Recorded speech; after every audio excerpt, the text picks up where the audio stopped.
All right, wonderful people, welcome back to this wonderful channel where we bring you back update and information. As it is hot, in case you have not joined our social media handle, what are you waiting for? Kindly go ahead and subscribe, like, comment, share, and also remember to on your notification button so that whenever our news drop, you will be the first we'll collect them. Let's go down to the news proper as it is hot. It don't share. Plenty matters there for my table, and as I go to bring them one by one to you. The first one will be say there for my table, will be say, Ohaneze Ndigbo, Ohaneze Ndiosh. If you put and complete, now you know. They don't they agree small between the matter. Where Mazi Nani Kano Hamadike one of Ndigbo, and Mazi Simon Epka, the Prime Minister of the Biafra Republic government in exile. They bring for the table since the best thing for Ndigbo, that the last resort for them is self-determination. And if we are in a working country or in a working nation or continent, you and I will agree that the issue of secession is not a do or die affair. It was not. It was no more in the in the 17s, 1800, 1700, where you see people fighting a war before freedom. But as it is now, everything, technology and also the rule of law have made things easy because we are now in the 21st century, even though the use of weapons are still allowed, but it is not in the issue of one fighting his or her freedom. There are processes, protocols, means, and ways of making these things work out in a better way. Yeah, but the happiness of every Biafran is that Ohaneze and the rest of the people are now aligning with the vision, true vision of Ndigbo. Remember that when the colonial master came, he found Ndigbo to be very strong-headed because the Igbo man was already practicing democracy before the arrival of the white man. Even though that our kind of democracy or how we lived our life was not recorded in papyrus papers like every other continent of the old age, but from artifacts and some things we can see, we are able to know that this is the kind of tradition that we've been practicing because those days in Ali Igbo, um, the Igwe cannot say and have it all because among the Igwe, you see the cabinet members. Even it is more or so like a house of senate. The Igbo people have been practicing all these things.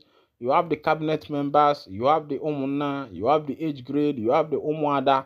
All these people are people that are there to make sure that the Ali Igbo is working out well. When the white man came, he saw some of these things, and he decided that the best way to rule us is to divide and rule because one Igbo is a man who has sense. An Igbo man is not a man you can just call and he will just answer you. He would want to know the reason of the call, why you are calling him, and what is your intention before he will venture into answering that call. But meanwhile, I'll still come back to that particular matter. Let's go down to the information of the day. Ndigbo has right to self-determination as last resort, and a Biafra group. Now then they talk this one. A separatist group, Igbo Biafra Nationalists (IBM), has said the Igbo region has the right to self-determination as a last resort to address the issue of marginalization. The convener of the group, Uchemefo, made this claim disclosure in a statement on Thursday in Owerri. The group based its argument on what is described as the culture of discrimination, suppression, unrepresentation, and marginalization of the Southeast region in the political arrangement of Nigeria. He said, "We, the Igbo Biafra Nationalists, IBM, and the indigenous people of Igbo Nation for self-determination, will continue to insist and make case that the Southeast region has a legitimate right and justification for self-determination, potentially including remedial secession from Nigeria as a last resort on account of deliberate and systematic policy or culture of discrimination, suppression, underrepresentation, and marginalization of the Southeast region or the Igbo nation in the Nigerian political arrangement." This argument is rooted in the principles of equality, justice, and the resolution of historical grievances, political representation, and the demand for equality and justice, Mefo said. Mefo, who charged political representatives from the southeast region to actively demand equality and justice from the Nigerian state, said they must articulate their demands clearly and boldly emphasize the need for fair treatment and equitable distribution of resources and opportunities.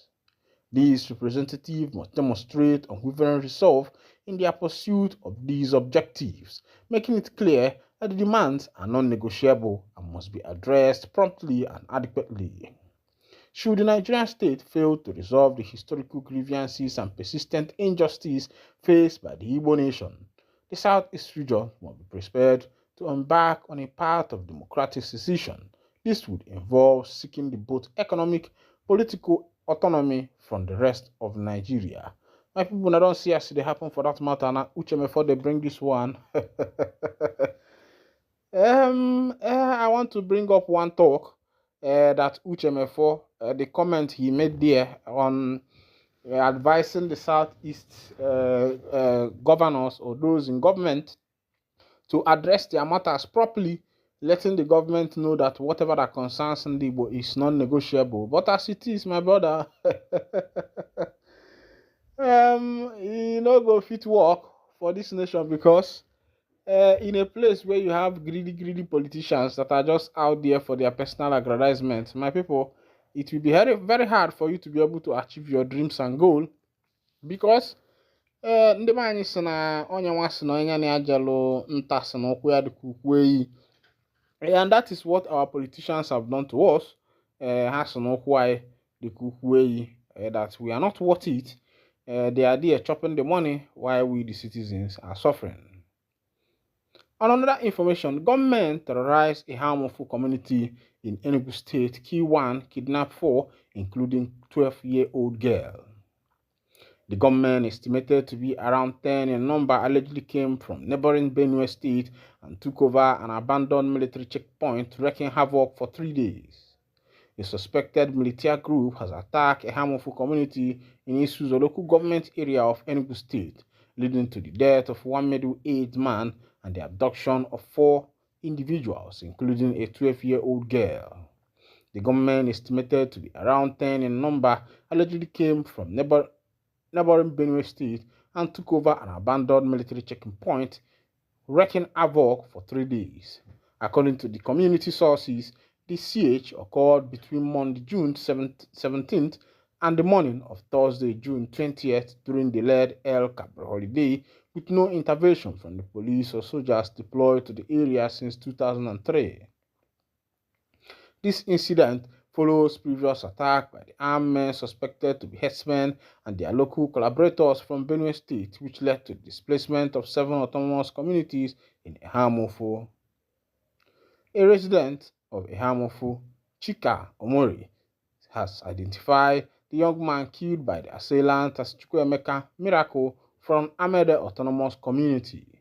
According to Omori, who spoke to Sahara reporters on Wednesday, Miracle was attacked and killed while returning to Ehamofo from Obiago, where he had gone to trade.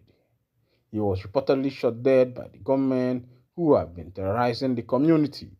The incident has triggered widespread outrage and apprehension among the community, prompting residents to urgently call for enhanced security measures to ensure their safety and safeguard their property.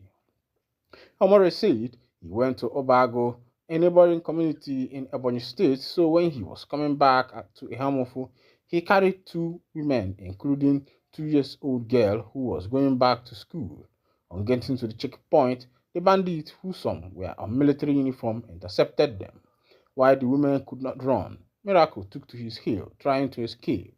Unfortunately, he didn't know that the bandits were many and grouped themselves, so when he escaped the first group, the second group intercepted and killed him. The little girl, identified as Chidiogo Ekpe, an old woman, were abducted to Benue State.